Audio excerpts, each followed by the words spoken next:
vlog, sisilipin natin yung pinaka-latest color ng NMAX. Ito yung, ewan ko nung kulay ba't di pa nasasabi sa akin eh. Wait lang ha, ilalagay ko na lang sa pin comment siguro.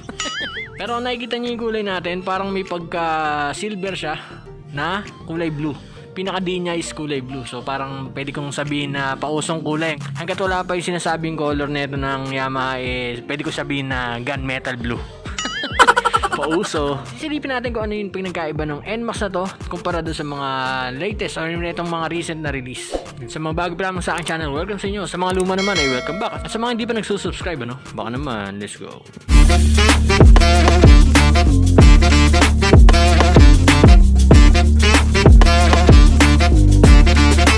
Alright, bago ang lahat, nandito ako ngayon sa may Yamaha Gagalangin. Ito yung address and contact number nila. Kung gusto nyo kumuha or tignan yung unit actual, pwede nyo siyang tignan dito. As of date na sinushoot ko to, no, eh, mamaya nagpunta ka rito after a week nang napanood mo to, eh, possible baka wala na. Pero ayan, kung gusto nyo kumuha ng cash, eh, available naman sila rito.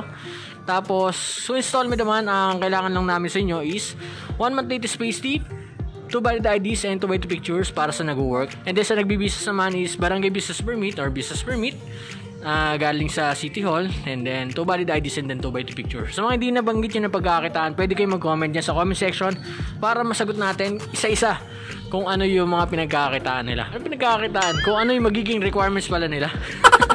Mali-mali naman eh, no?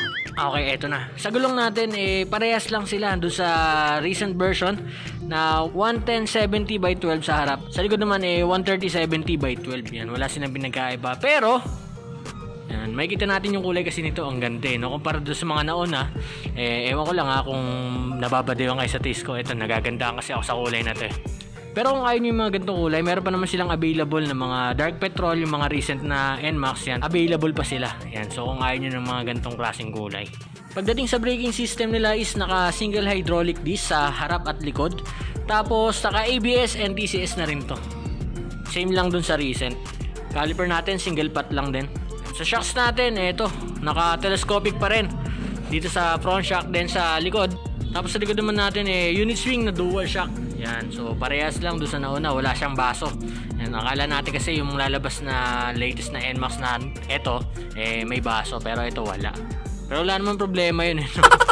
Sa akin, parang wala rin namang tulong.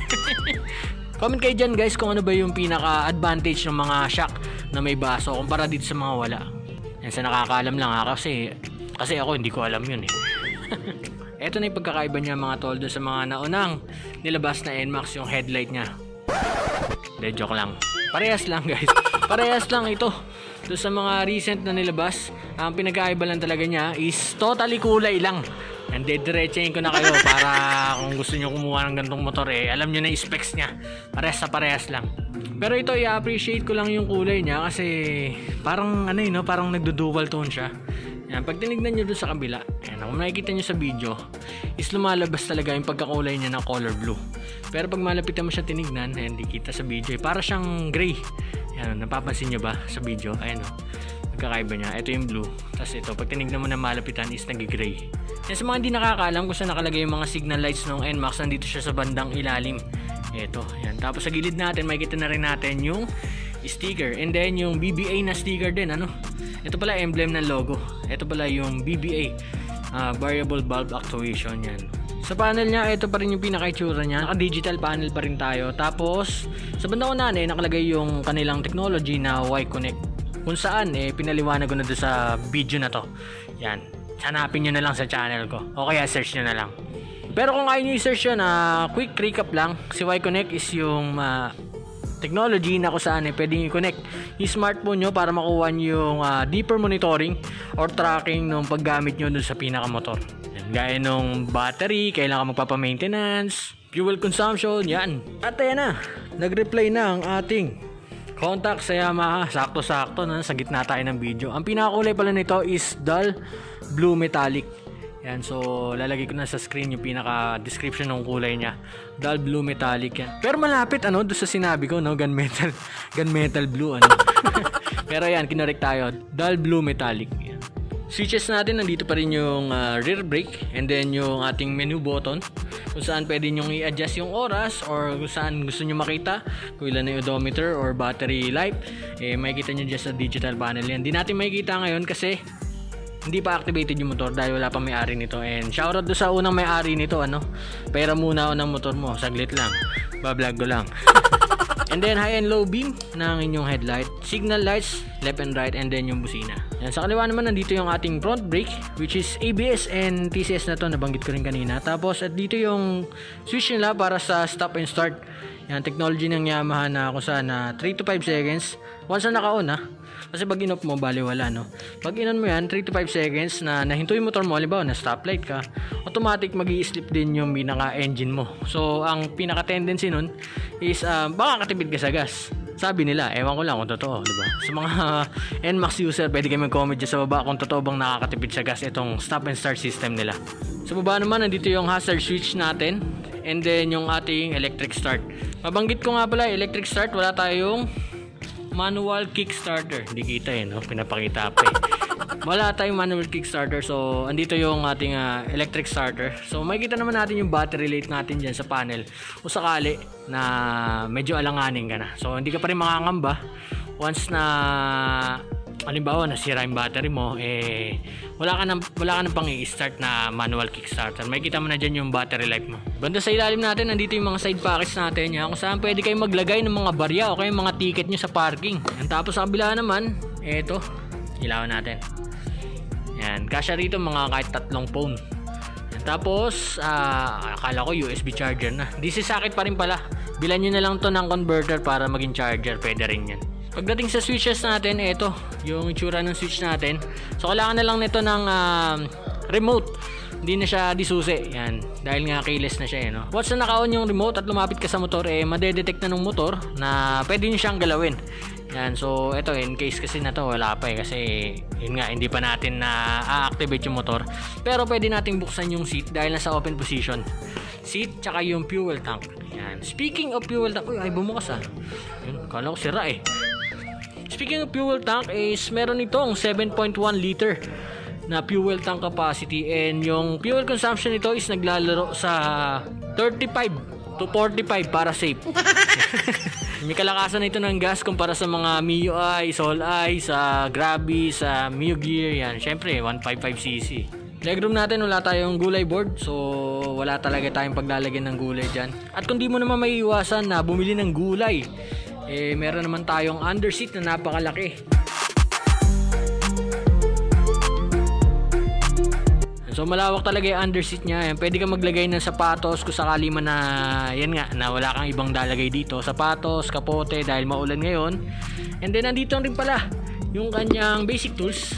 Basic tools, battery cover, owner's manual, tsaka warranty guidebook, and then yung side mirror niya. Pagdating pala sa side mirror niya, ito pa itsura. Dahon. Huwag na nating labas para do sa first owner, para baka sabihin naman pinakailaman ko na masyado yung motor niya.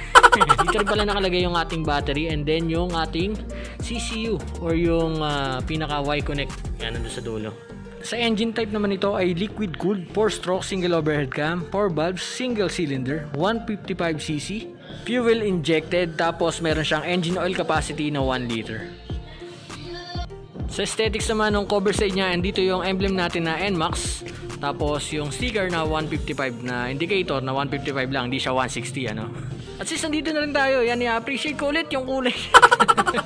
In love sa kulay, Pero yan guys, sa mga nanonood sa akin na natutuwa ako sa gantong kulay, may pagka-blue, na may pagka-silver, conforme yan sa taste nyo.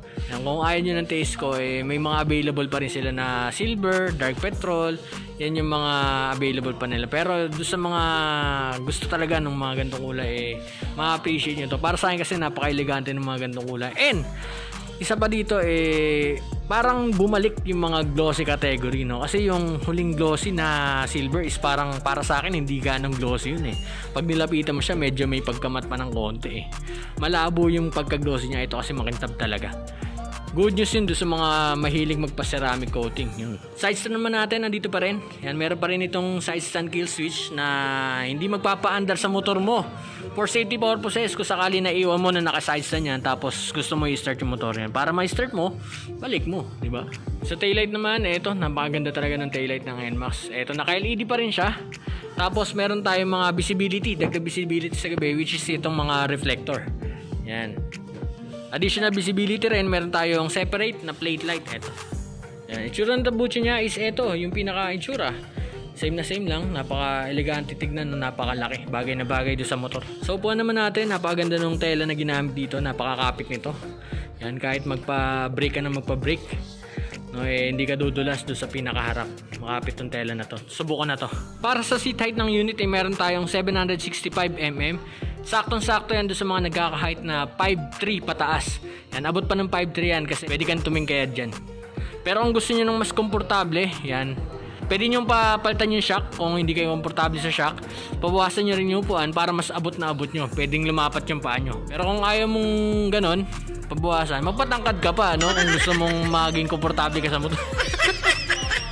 Kidding aside, komportable ito sa mga nagkaka-height na 5'8 pataas. Yan. Sa 5'7 pwede na rin, pero 5'8 yung pinaka-komportabling nakita kong position dito. Eto na, para sa price nung motor, si NMAX na recent ay nagkaka-price na 151,900. Samantalang itong latest model nila o latest color nila is may presyong 152,900. Yan. So 1,000 peso difference para dun sa recent color nila kumpara dito sa latest color nila. So may kukonclude natin na wala talagang nagbago maliban dun sa color at dun sa presyo. Diba? Pero para sa akin, no, doon sa mga mahilig sa mga gantong kulay, tapos na-miss yung glossy na color, okay lang sa akin yung additional na 1,000. So hindi ganong masakit yun kasi nakuha mo naman yung gusto mong kulay. Pero kung sa ayaw nyo ng gantong kulay, yun nga, paulit-ulit ako. No? Meron pang available na ganun, no? Yung dark petrol, no? Tsaka ibang kulay, na paulit-ulit. Again guys, sa mga nakaabot dito, ang unit na to ay makikita nyo rito sa address na to. Ayan, sa harap. Which is Yamaha Gagalangin. Hanapin nyo lang dito si Boss Jun. And again, kung nagustuhan nyo yung gantong klase ng video, huwag nyo kalilimutan mag-subscribe, tsaka i-like at i-share yung aking video, no? Big shoutout para kay Taylor Swift, yan, nag-comment siya sa atin, #Winmoto. At kay Sir Michael Marcos, yan, shoutout sa inyo. Sa video natin, napakadali i-shoutout. All you need to do is mag-comment ng #BlueLover. Yan, #BlueLover. At mamimili tayo sa susunod na video kung sino yung mga shoutout natin yan. And kung may katanungan pala kayo, yan, pwede nyo kayo message sa aking TikTok account.